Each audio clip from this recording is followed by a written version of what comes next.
یو حدیث ورته بیان کوم د ایمان به سم ډېر شي ډېر خوندور حدیث څومره کریم ذات دی ته ورشه چې ته درلې ورشه او دروازه وټکوه د اسمانونو دومره صبر درله درکړي چې ستا په ګمان کې هم نه راسي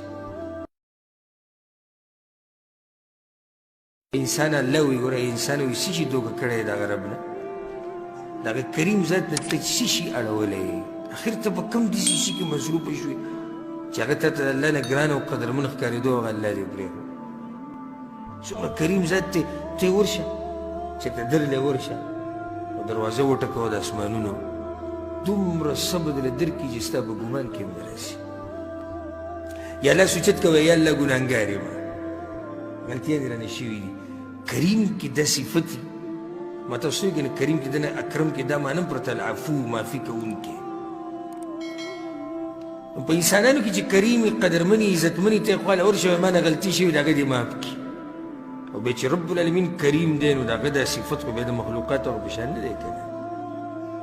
هغه بیا سم کره موجود دی یو حدیث ورته بیان کوم د ایمان به سم ډېر شي ډېر خوندور حدیث یو حدیث کې راځي وي پیغمبر صلی الله علیه وسلم خواته یو بوډا سړی راغی بوډا سپینګیری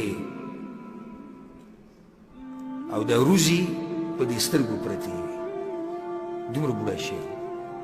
او امسا ورسره لاس کې وه راغی پیغمبر صلی الله علیه وسلم خواته یو تپوس کومه ورته وایي که صحابه کرام ډېر حیران شو چې ډېر لوی عمر والا سړی راغلی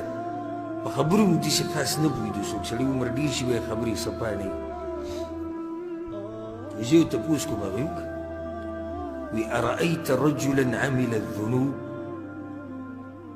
وی دا هغه سړي په باره کې راته ووایه یو سړی دی چې ډېر ګناهونه یې کړي دي ښه څومره دي وی عمل الذنوب كلها یو ګناه هم نه ده پرېښودی یوه هم نه ده پرېښودي بلکې لو قسمت على اهل الارض لاوبقتهم که چېرته دغه ګناهونه دي په دې ځمکه وله باندې تقسیم کړو ټول به تباه شي دا بوډا سوال وکړو نو سوال سره دا خو یو سړی دی وی اله من توبه دی به معاف کړي الله پیغمبر صلی الله علیه وسلم ورته ویي هل اسلمت پوه شو چې اسلام دې راوړی که نه هغه یو په ټکه اسلام قبول گواهی ورکړه د لا اله الا الله بیا د محمد رسول الله صلی الله علیه وسلم پیغمبر صلی الله علیه وسلم ورته ویي اوس واوره جواب واوره تفعل الخيرات د نیکي کارونه به دننه باید ډېر کې وتترك السیئات او ګناهونه ټول پرېږده فیجعلهن الله لك كلهن خیرات دا څومره ګناهونه چې ته ووایي چې دا ټوله دنیا به تباه کړي دا ټولې به د نیکیانې شي د کریم ذات دی دا د اکرم او ناشنه دا ده وی هغه سړی بیا راغی ودرېد دا ډېر خوشحاله شو بیا راغی وی یا رسول الله وغدراتي وفجراتي زما هغه ګناهونه فسق او فجور لکه بیا مې زړه داسې ګناهونه ډېر زیات دي چې دی بیا راغی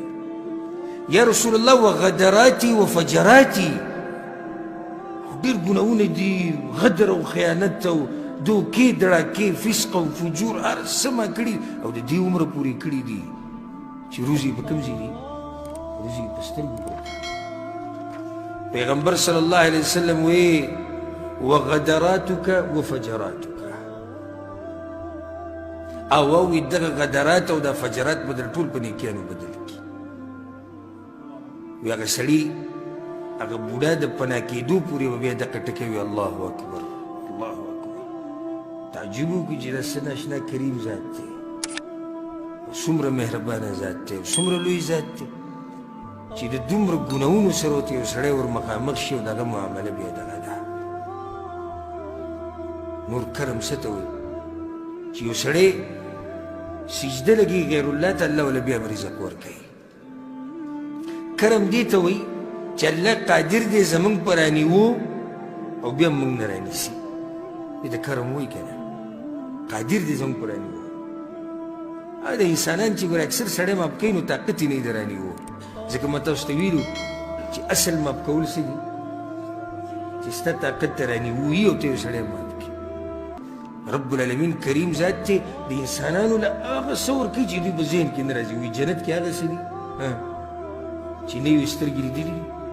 نه یې غوږ اورېدلي نه د چا په زړه کې د هغې سوچ تېر شوی دی او بیا سبحانه وتعالی لا یبالي کم اعطا ولمن اعطا هېڅ پروا د الله نه چې څومره مې ورکړه او چاله مې ورکړه هېڅ پروا یې نه دا نعمتونه الله ورکوي که نه هېڅ پروا یې نه چې څومره مې ونه ورکړه او بیا دا پروا هم نه کوي چې چاله مې ورکړه لکه چې ټول الله مخلوق دی ټول الله بچوي خو بیا دا یې ساته کریم دی که نه چې تا له څه درکړي نو تا له د دې امید نه ساتي چې ته به په جواب کې څه ورکړي